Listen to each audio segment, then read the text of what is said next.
Yo, what's up guys? Ezra Jeremiah here, and today I thought it would be a great idea to show you guys what I use as my primary weapon, how I set it up, and what I've learned over the years building a sniper rifle.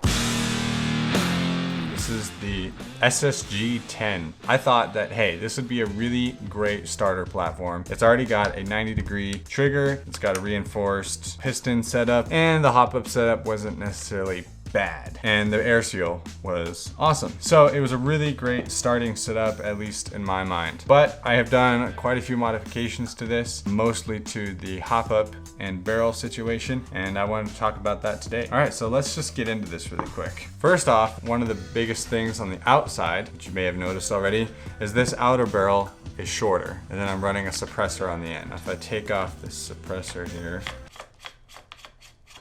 just give me 10 minutes. Finally. You can see there that I have the inner barrel protruding out of the outer barrel. And you can see right there that the suppressor actually does cover the outer barrel and then gives a little bit of extra space for the actual suppressor. The reason I did that is because I wanted suppressor, but I didn't want it to be a super long barrel and just be like smacking everything as I walk around. The other thing that you might see with the outside of this gun is right here I have what's called a TDC mod. So it's called the Top Dead Center mod. Probably one of the best things you can do for any sniper rifle really, especially a very new cheap one. This just applies really good consistent force directly down on the top of your hop-up arm. If you just bought a brand new VSR-10, no upgrades, that's probably the first thing that I would do. Something else that I did to the outside of my gun, which I thought was pretty nifty, I use this Vikings Tactical 2-point sling for my machine gun. So what I did is I mounted some M-LOK QD attachments right on the body of my gun. That way I can pull this strap on and off really fast. So let's start getting into it. Something to be really careful of with really any of your guns, but especially these snipers, is how tight you do all of these screws. Some people are scared to get into sniping and they're like, oh, I don't want to have to mod my gun or take apart my gun and whatever. One of the things that I messed up on when I first started was I stripped out like all of the screws really fast. So no need to over tighten anything, just make sure it's secure. This here is almost untouched. Inside of this cylinder and piston, the only thing I've really done to this half of the gun is I added some sorbo pads. Now the reason for that is because I put a spring in here to get it up to 2.8 joules, but it actually got it up to 3 joules. So I decided to put sorbo pads in there to bring down the amount of air volume. Oh look, I need to replace that. That's good to know. I guess I'll do that right now. I have some better ones. But in here, this is all stock. The cylinder and everything is stock. This spring is not the original spring because that spring was only giving me 1.8 joules. So I put in an M170, I think is what it was, and then added the sorbo pads. So let's just leave that there. I used these sorbo pads to bring down the amount of air volume in the cylinder, and it also makes it quieter. Turns out these sorbo pads are not the highest quality. If you look at that right there, it is kind of messed up. Alright, so that sorbo pad was a little bit hard, and I think that's why it kind of crumbled like that. So I've got a nice big soft one here. So something with Airsoft Sniper rifles and Airsoft teching in general is you're always learning. There's always something to change. If you're doing a fully custom, like you want to make your gun the best it can be, you're gonna have to change something. I'm just gonna apply a tiny little bit of glue there. So now I got that sorbo pad on there. We're gonna let that dry. So moving on from those shenanigans, this is our TDC hop. We're gonna make sure that's not pointing into the barrel. This little block here, all it does is it holds everything sturdy with your, what's it called? With the stock of your gun. And no need to over tighten this. I used to tighten this up a ton and I stripped out my hop-up chamber. This hop-up chamber is not a stock hop-up changer. This is not a stock hop-up chamber. This is an Action Army TDC hop-up chamber. This has been the most consistent one that I have found yet.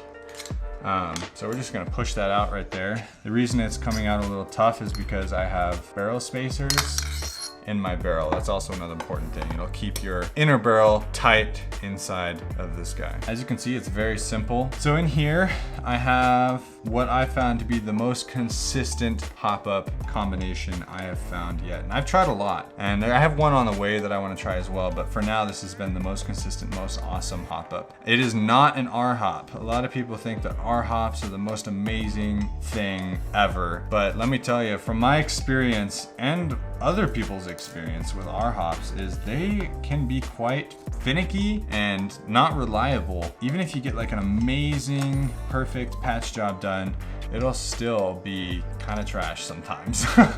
This hop-up setup, this maple leaf bucking in here, it kind of mimics R-hop setup, but it's really easily replaceable. It's really consistent. So I don't see why you would go through all the trouble, the hours of pain to put in an R-hop unit. So as you can see there, it's literally just an arm. One of the things I like about this is that arm doesn't hardly move left and right at all. It's very consistent. It's got that little spring in there to hold it. So this barrel is a maple leaf.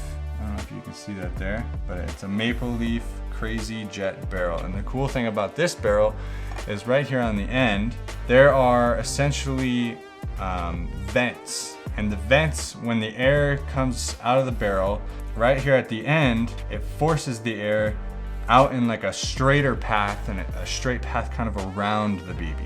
Whereas with a normal barrel, you don't get these vents here, and the air kind of just comes out really fast and kind of can push the BB in a random direction sometimes. The thing that I really like about this hop-up bucking is the fact that this window here is almost fully filled up by the rubber inside. So it kind of replicates an R-hop. Last but not least, right here, I've got a tiny little rubber piece. This little rubber piece goes on top of the hop-up bucking, and it goes in between the arm and the bucking. It applies tension to the nub. And that is just a Maple Leaf Omega hop-up tensioner. A lot of people like to use Teflon tape around their buckings, but I found with this bucking, I get a perfect air seal, even without the Teflon tape. So one of the things that you want to be careful of when getting almost any new sniper rifle, even if it's a nice pre-upgraded one. So one of the biggest things that damages guns and gives you a not smooth bolt pull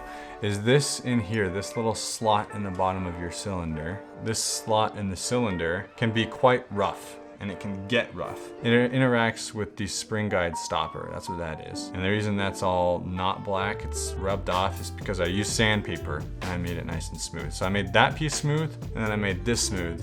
And that's what really gives you a smooth bolt pull. And then one other thing you might notice is I put some tape around my spring guide. Sometimes the spring rattles on there. Now you might be able to get a smoother bolt pull if you don't have that tape around there, but I like it because it removes the twang sound from your spring. Boom. So that should be it right there. Just boom, pull back. Super easy bolt pull. Thunk. Just like that, and it's working. So that there is my Airsoft Sniper build. It's essentially a VSR 10, but it's the Novritsch SSG 10 base. Super awesome, sturdy build. Really consistent with that Action Army hop-up and the Maple Leaf bucking.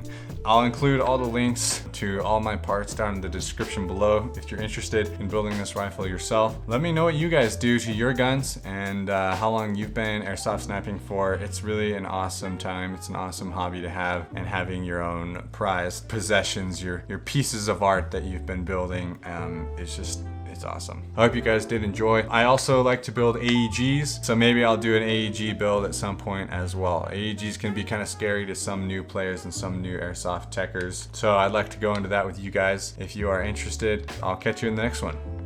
Bye.